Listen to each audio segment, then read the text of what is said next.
Long before the Pilgrims arrived on the Mayflower, the Wampanoag people lived along the Atlantic coast for thousands of years. The word Wampanoag means people of the first light, because they were among the first to see the sunrise each morning from the eastern shores. The Wampanoag Tribe's history, culture, and traditions are deeply connected to the land we now call Massachusetts and Rhode Island. As we learn more about this tribe's history and culture, it is important to remember that there are still members around today with a population of about 4,000 to 5,000 people living mainly in New England. Several Wampanoag communities exist today, including the federally recognized Mashpee Wampanoag Tribe and the Wampanoag Tribe of Gay Head. While this video will focus a lot on the history of this indigenous tribe, I would like to acknowledge that the communities exist in the modern world with modern amenities, though they are actively working to preserve their culture and language through traditions, ceremonies, and education. Historically, the Wampanoag tribe lived in what is now southeastern Massachusetts, part of Rhode Island,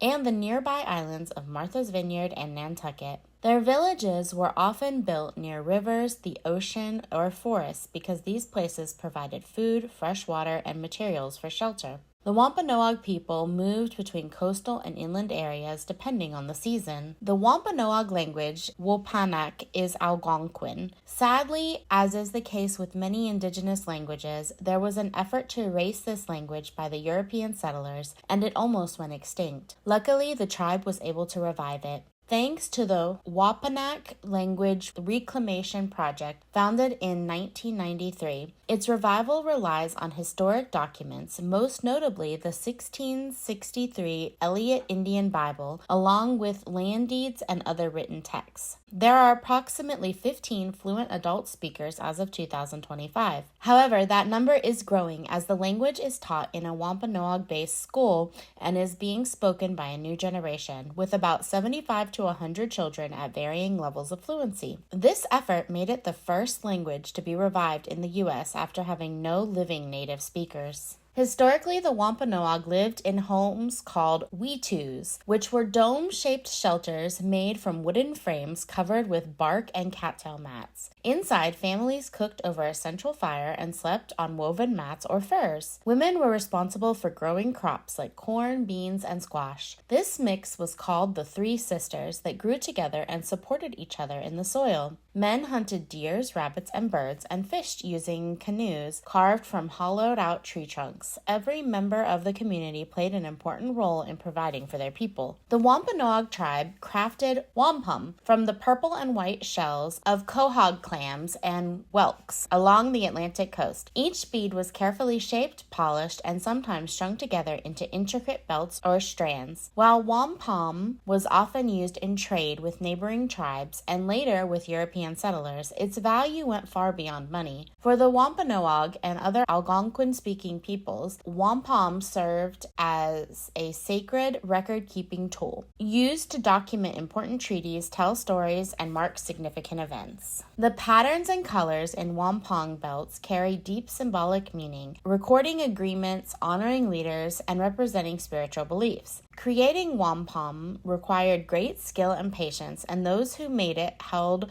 respected roles within their communities. Even today, wampum remains an important cultural symbol of identity, history, and communication for the Wampanoag people. The Wampanoag believed that all living things had a spirit.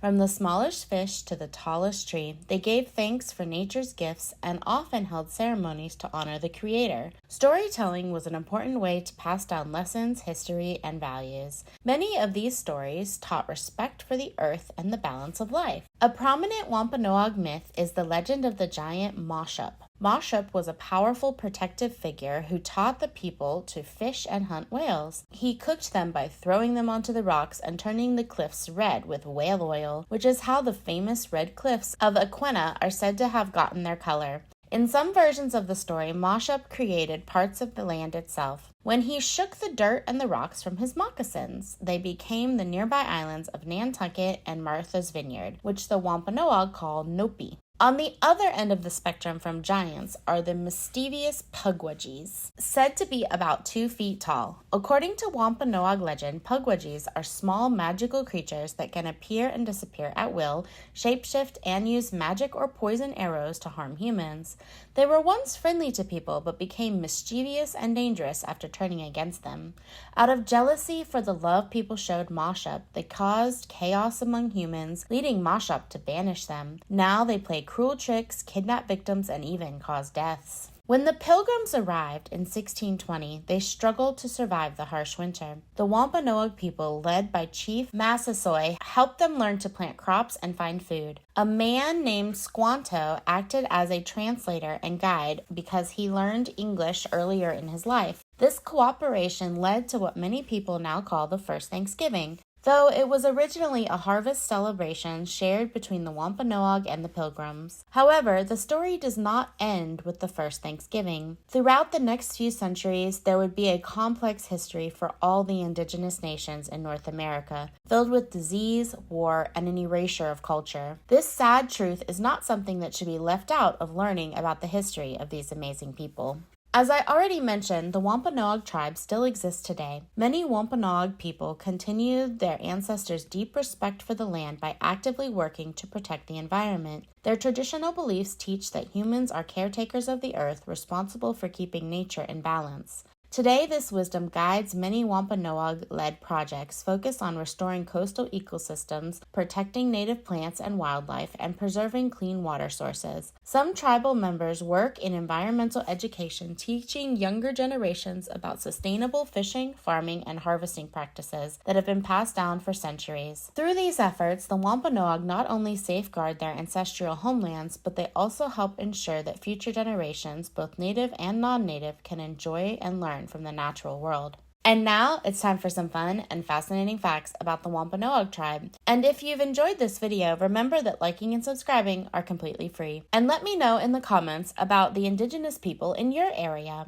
And now, onto the fun facts. Wampanoag canoes were made from large tree trunks and could carry up to 40 people. Their traditional clothing was decorated with beads, feathers, and porcupine quills. Today, the Wampanoag still hold powwows, which are celebrations filled with dancing, drumming, and storytelling. When the Europeans first came to their land, there were over 3,000 members of the Wampanoag Nation. Today and historically, the Wampanoag tribe is governed by a tribal council, which is popularly elected. The chief and medicine man are traditional members of the tribal council and hold their positions for life. This Thanksgiving, as many people sit down to celebrate all they are grateful for, take some time to remember the people who first lived in this land. They were and are more than just the tribe that first greeted the Pilgrims. The Wampanoag tribe is a community of people whose kindness, skill, and connection to the land left a lasting mark on American history. I'd like to close with a beautiful quote from the Wampanoag tribe of Gay Head's website. "Roads which wind and bend across the island gracefully follow paths once worn smooth by our ancestors. Wampanoag place names pay homage to the earth's bounty. Everywhere on the island are reminders of our Wampanoag heritage and community. To be Wampanoag is inside you. It's really something you can be proud of." Thanks for watching.